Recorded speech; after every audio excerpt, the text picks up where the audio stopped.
বেনজিরের বিদেশ যাওয়ার বিষয়ে সরকার অবগত নয় বললেন ওবায়দুল কাদের।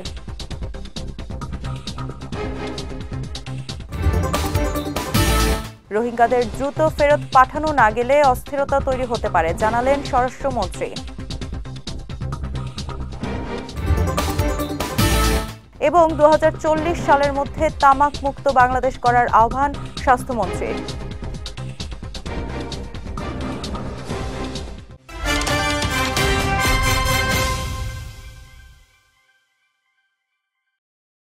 আসসালামু আলাইকুম। বিজয় রাতের সংবাদে আমন্ত্রণ জানাচ্ছি আমি সিরাজুম মুনিরা বিলাসী। শুনছিলেন শিরোনাম, এবার বিস্তারিত। পুলিশের সাবেক আইজিপি বেনজির আহমেদের বিদেশ যাওয়ার বিষয়ে সরকার অবগত নয় বলে জানিয়েছেন আওয়ামী লীগের সাধারণ সম্পাদক এবং সড়ক পরিবহন ও সেতু মন্ত্রী ওবায়দুল কাদের। দুপুরে ধানমন্ডিতে প্রধানমন্ত্রীর রাজনৈতিক কার্যালয়ে এক সংবাদ সম্মেলনে এই কথা জানান তিনি। বেনজিরকে গ্রেফতার করা হবে কিনা সেটা আদালত দেখবে জানিয়ে ওবায়দুল কাদের বলেন, যারা দুর্নীতি করেছে তাদের সবার তথ্য প্রধানমন্ত্রী শেখ হাসিনার কাছে আছে। সরকার দুর্নীতিবাজদের যথাযথ বিচার করছে বলেও মন্তব্য করেন আওয়ামী লীগের এই শীর্ষ নেতা। এ সময় উপস্থিত ছিলেন আওয়ামী লীগের সাংগঠনিক সম্পাদক বি.এম. মোজাম্মেল হক, দপ্তর সম্পাদক বিপ্লব বড়ুয়া সহ অনেকে। রোহিঙ্গাদের দ্রুত প্রত্যাবাসন করতে না পারলে রোহিঙ্গা ক্যাম্পে আন্তর্জাতিক জঙ্গি গোষ্ঠীর হাব তৈরি হবে বলে আশঙ্কা প্রকাশ করেছেন স্বরাষ্ট্রমন্ত্রী আসাদুজ্জামান খান কামাল। আজ কক্সবাজারের উখিয়ায় রোহিঙ্গা ক্যাম্প পরিদর্শনে গিয়ে মন্ত্রী এই আশঙ্কার কথা জানান। বলেন, জঙ্গিবাদের যে আশঙ্কা দীর্ঘদিন ধরে করা হচ্ছে ইতোমধ্যেই তার কিছু আলামত দেখা গিয়েছে। এর আগে মন্ত্রী উখিয়ার ১৯ নম্বর ক্যাম্পে এপিবিএন এর সঙ্গে বৈঠক করেন। এ সময় পুলিশের মহাপরিদর্শক চৌধুরী আবদুল্লাহ আল মামুন, শরণার্থী ত্রাণ ও প্রত্যাবাসন কমিশনার মোহাম্মদ মিজানুর রহমান, এপিবিএন প্রধান সেলিম মোহাম্মদ জাহাঙ্গীর সহ আইনশৃঙ্খলা বাহিনীর ঊর্ধ্বতন কর্মকর্তারা উপস্থিত ছিলেন। আমরা তাদেরকে চিহ্নিত করার চেষ্টা করছি, আর যারা এইরকম অস্ত্র নিয়ে ক্যাম্পে আনাগোনা করে কিংবা রক্তক্ষরণ হয়েছে আপনাদের যেটা দেখেছেন, তাদেরকে চিহ্নিত করা হলো আমাদের মূল কাজ এবং তাদেরকে আইন অনুযায়ী তাদের ব্যবস্থা নেওয়া, এই সবগুলি আমরা করছি। 2040 সালের মধ্যে তামাক মুক্ত বাংলাদেশ করতে সকলকে আহ্বান জানিয়েছেন স্বাস্থ্যমন্ত্রী ডক্টর সামন্তলাল সেন।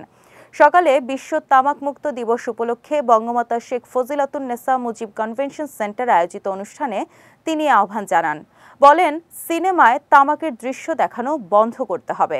নেশা হয় এমন ফ্লেভার ও রং তামাকে ব্যবহার করা নিষিদ্ধ করতে হবে।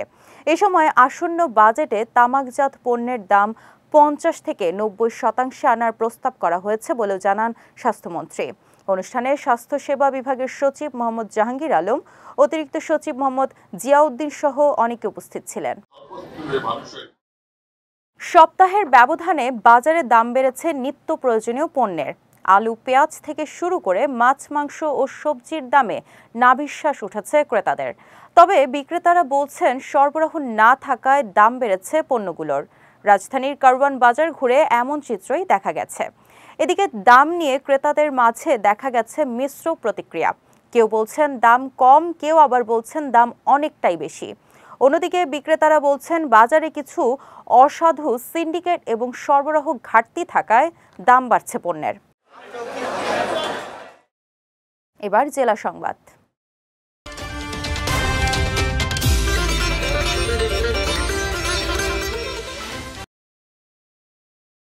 তারেক রহমানকে দেশে এনে শাস্তি দিতে পারলে বিএনপির অরাজকতা বন্ধ হবে বলে মন্তব্য করেছেন আওয়ামী লীগের যুগ্ম সাধারণ সম্পাদক মাহবুবুল আলম হানিফ। বলেন, দেশে যত সন্ত্রাসী কর্মকাণ্ড হয় সব লন্ডনে বসে তারেক রহমান নেতৃত্ব দেয়।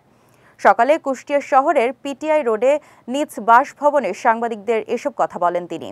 দেশের রাজনীতির যে অবক্ষয় তা জিয়াউর রহমানের হাত ধরে সৃষ্টি হয়েছিল উল্লেখ করে তিনি আরও বলেন, ৭৫-এ বঙ্গবন্ধুকে হত্যার পর রাষ্ট্র ক্ষমতা দখল করে জিয়াউর রহমান দেশের রাজনীতিকে ধ্বংস করে দিয়েছিলেন।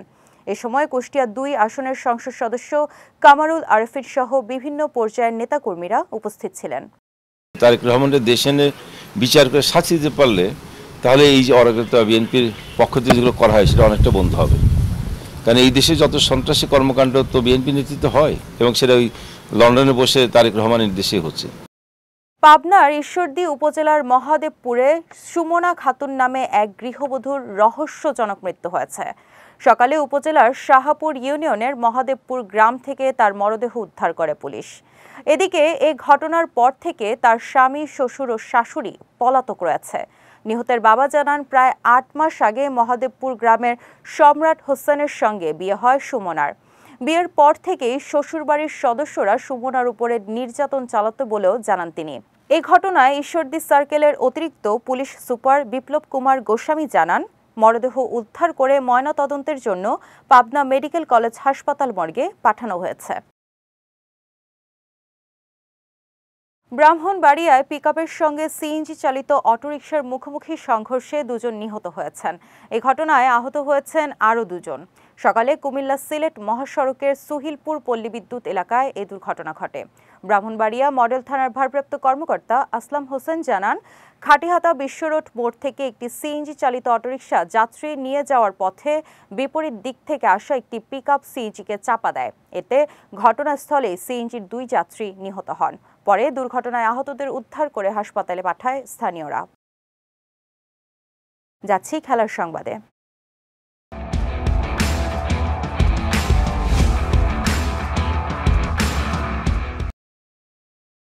আগামী 8 জুন শ্রীলঙ্কার বিপক্ষে মাঠে নামলেই টি-20 বিশ্বকাপের 9টি আসরে খেলার রেকর্ড গড়বেন সাকিব আল হাসান। একই পথে রয়েছেন ভারতের রোহিত শর্মাও। তবে এখানেই শেষ নয়, আরও একটি বিশ্বকাপ খেলতে চান এই টাইগার পোস্টার বয়। আজ বিসিবির প্রকাশিত এক ভিডিওতে টি-20 বিশ্বকাপের 10ম আসরে খেলার ইঙ্গিত দিয়েছেন সাকিব। বলেন, তিনি আর রোহিত শর্মাই শুধু 2 জন খেলোয়াড় যারা সবগুলো বিশ্বকাপ খেলেছেন।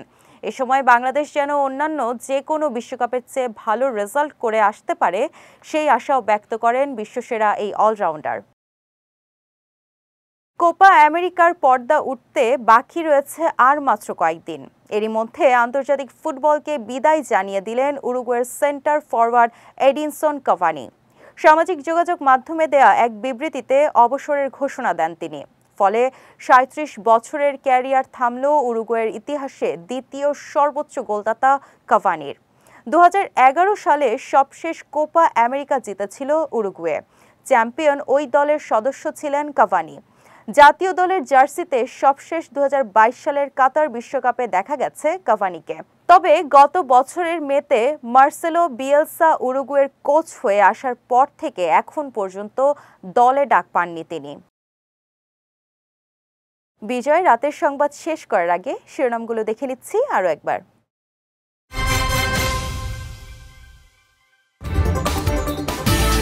বেনজিরের বিদেশ যাওয়ার বিষয়ে সরকার অবগত নয় বললেন ওবায়দুল কাদের।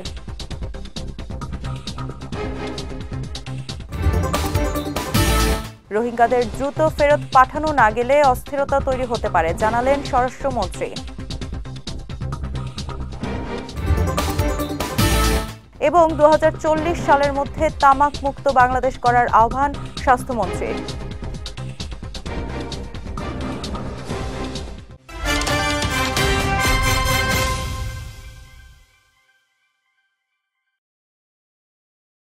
বিজয় রাতের সংবাদ শেষে আজকের মতো আমি সিরাজুম মুনিরা বিলাসী আপনাদের কাছ থেকে বিদায় নিচ্ছি।